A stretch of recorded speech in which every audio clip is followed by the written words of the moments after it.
Viimaste päeva sündmuseid on palju. President Trump külastas Euroopat ja nimetas Euroopa Liitu vaenlaseks. Trump süüdistas Angela Merkelit ja Saksamaad selleks, et on Venemaa energia vangistuses.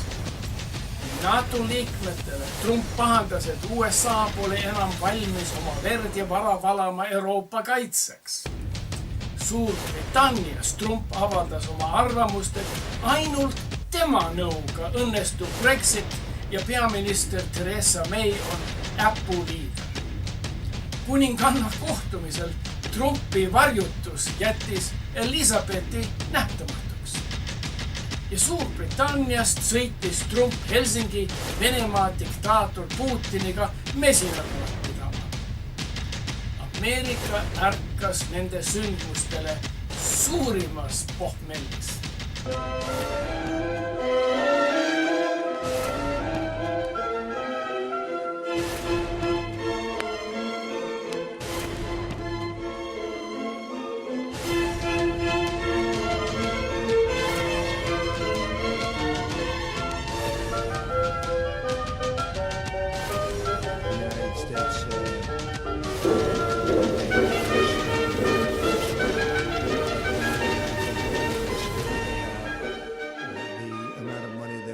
Spend the additional money that they will be putting up. I believe in NATO. I think NATO is very important, probably the greatest ever done. But the United States was paying for anywhere from 70 to 90% of it, depending on the way you calculate. That's not fair to the United States.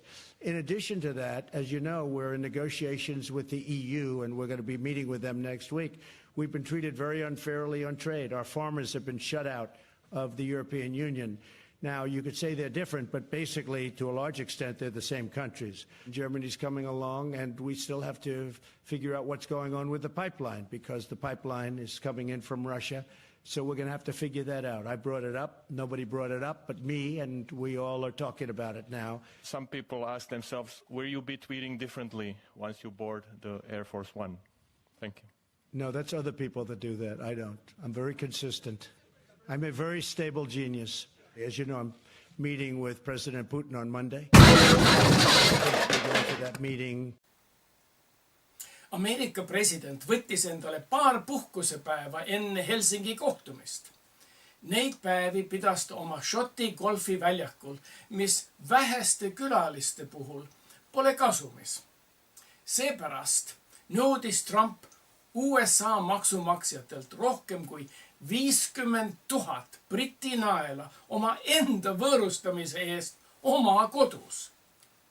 Aga meile Eestis on selline omakasupüüdlikkus valitsejate seas nii kui nii tuttav. Peame ju ainult meelde tuletama, kuidas Ärma Toomas rahva rahakotist välja pigistas 152 000 eurot aastas kah oma enda võõrustamise eest oma enda kodus ja siis pärast seda kolis veel tagasi Ameerikasse oma kolmanda näkiga maksmata võlgade vältimiseks. Tippkohtumine toimus Helsingis ja ükskõik kumba sa sellel pildil Ameerika presidendiks pead, sul võib olla õigus. Vähemalt sellist ärevust tekitas tippkohtumine, sest paljudele paistis USA president alluvana. Kaheldakse, et Trump ja Putini kahevaheline salajane vestlus võib mõjutada USA diplomaatiat ja rahvusvahelisi kohustusi.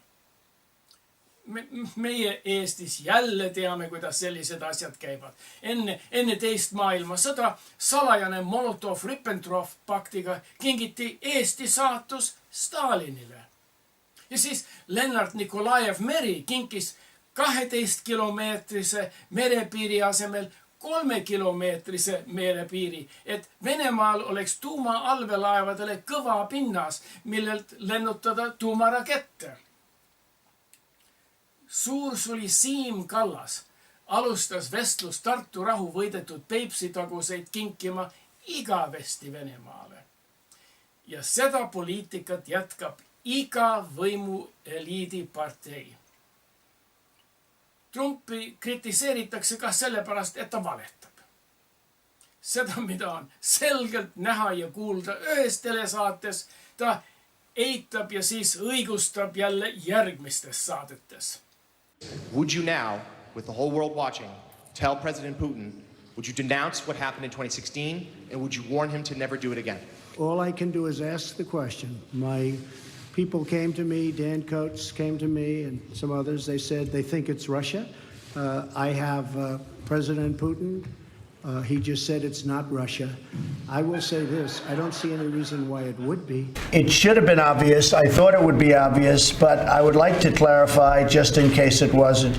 In a key sentence in my remarks, I said the word would instead of wouldn't. The sentence should have been, I don't see any reason why I wouldn't, or why it wouldn't be Russia. Sort of a double negative. Trump ei valeta ainult oma ütelustest, vaid ka lihtsalt tõestavatest faktidest. Näiteks tema väitis, et tema vastuvõtt Buckingham lossis ja kuninganna kaitseväe inspektsiooni oli esimest korda, kus seda oli tehtud 70 aasta jooksul. Aga Elizabeth pole olnud 70 aastat kuninganna. Ja igaüks leiab guugeldades pilte, kuidas paar aastat tagasi tema samuti läbi vaatas oma Coldstream Guards meeskonda.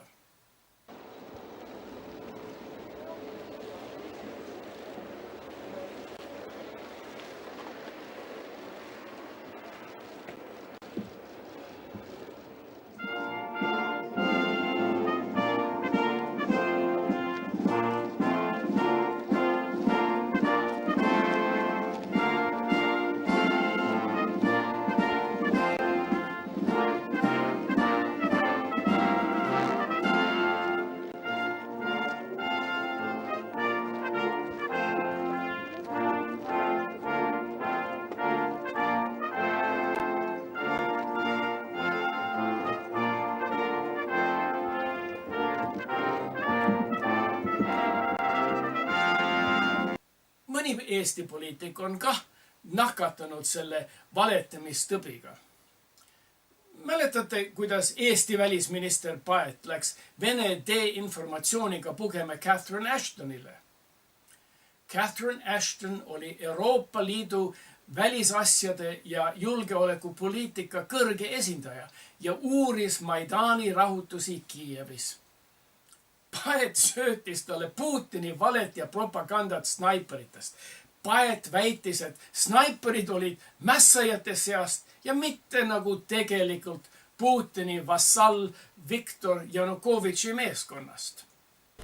Absolutely. Well, all this information is in fact becoming public after a phone conversation was leaked and is now accessible to everyone who wants to listen in, and it is on YouTube. And that conversation, in fact, is between the EU Foreign Chief Catherine Ashton and also we have the Estonian Foreign Affairs Minister.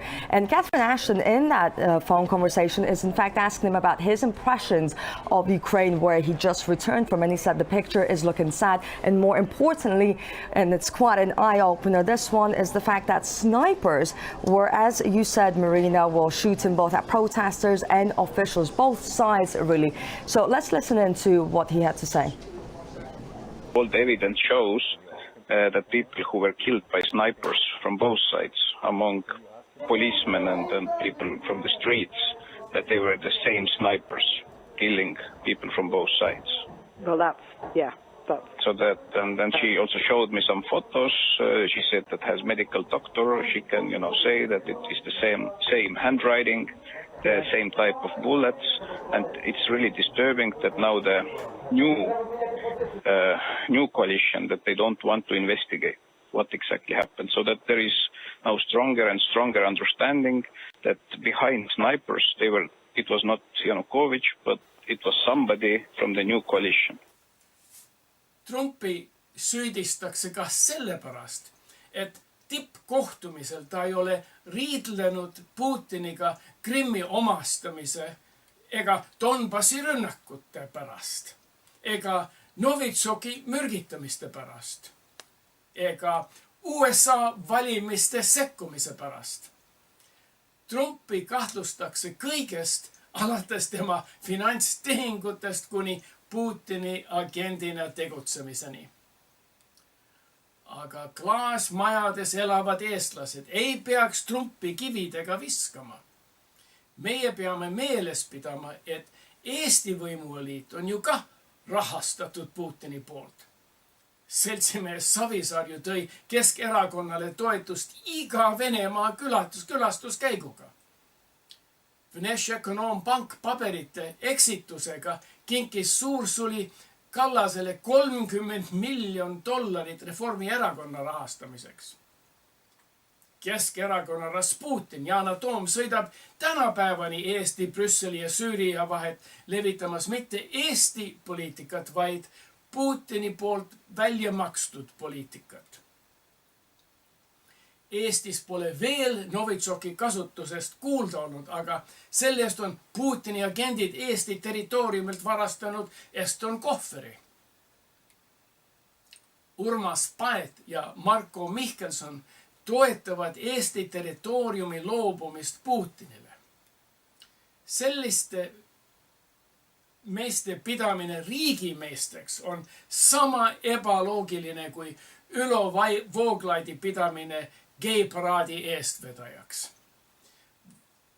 Vaatamata kriitikale avaldas Trump Twitteris, et kohtub järjekordselt oma isandiga sel sügisel. See oli täiesti ootamatu. Ühendriikide Riigikogu julgeolekudirektor on Dan Coats. Sellist saladust ei tohiks riigil olla, millest Coats ei tea. Aga intervjuus tema tunnistas, et tema ei teadnud midagi Trump ja Putini salakohtumisest. Ja siis ilmus Trumpi shouts, et Helsingis lepiti kokku, et Putin külastab Valget Maja sügisel. Say, we have some breaking news. The White House has announced on Twitter that Vladimir Putin is coming to the White House in the fall. Say that again?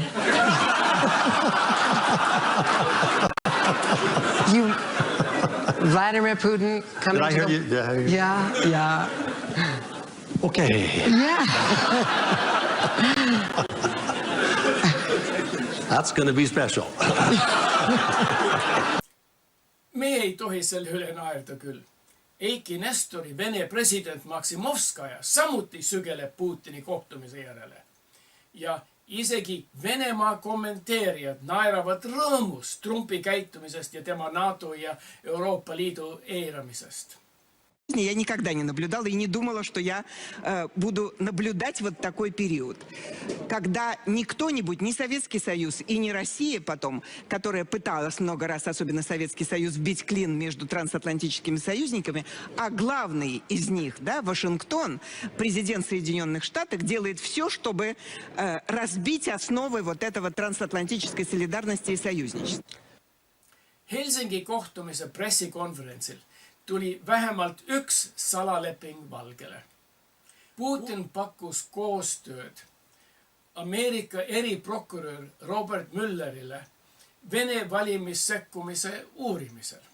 Ta lubas Mülleril üle kuulata GRU ohvitseri, kelle näpujäljed jäid Trumpi valimisel nähtavale.